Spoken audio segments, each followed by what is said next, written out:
Bayangkan, bagaimana jika suatu hari mesin tidak hanya mampu menghitung, tetapi juga berpikir, belajar, bahkan berbicara seperti manusia. Dulu, gagasan itu terdengar seperti cerita fiksi ilmiah.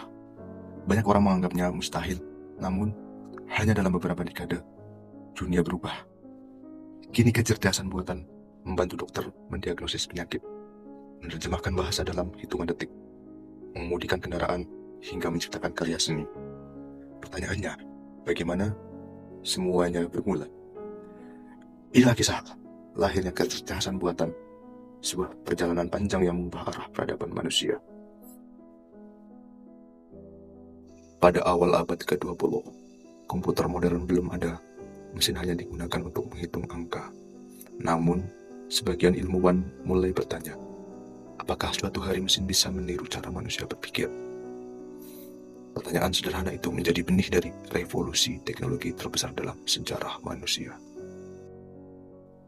Pada awal tahun 1950, matematikiawan Inggris Alan Turing menerbitkan sebuah gagasan yang mengubah dunia. Ia mengajukan pertanyaan terkenal, bisakah mesin berpikir? Untuk mengujinya, ia memperkenalkan konsep yang kini dikenal sebagai uji Turing, sebuah cara menilai apakah mesin mampu bercakap-cakap hingga manusia tidak dapat membedakannya dari manusia lain. Saat itu, ide tersebut terdengar sangat berani. 6 tahun kemudian, pada tahun 1956, sekelompok ilmuwan berkumpul dalam sebuah lokakarya di Dartmouth College. Di sanalah istilah artificial intelligence atau kecerdasan buatan untuk pertama kalinya digunakan secara resmi. Mereka percaya bahwa kemampuan berpikir manusia suatu hari dapat ditiru oleh komputer. Harapan mereka sangat besar, namun kenyataan tidak semudah yang dibayangkan.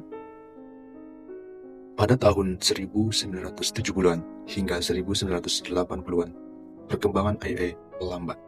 Komputer saat itu masih terlalu lemah, data yang tersedia sangat terbatas. Banyak proyek gagal memenuhi harapan, pendanaan berkurang, dan banyak orang mulai meragukan masa depan AI. Periode ini kemudian dikenal sebagai AI Winter. Di abad ke-21, segalanya berubah. Komputer menjadi jauh lebih cepat.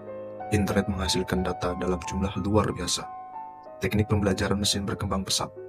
AI mulai mengenali wajah, memahami suara, menerjemahkan bahasa, dan membantu berbagai bidang kehidupan. Pada dekade tahun 2020-an, AI memasuki kehidupan sehari-hari. Kini, jutaan orang menggunakan AI untuk belajar, bekerja, membuat gambar, menulis, hingga membantu penelitian.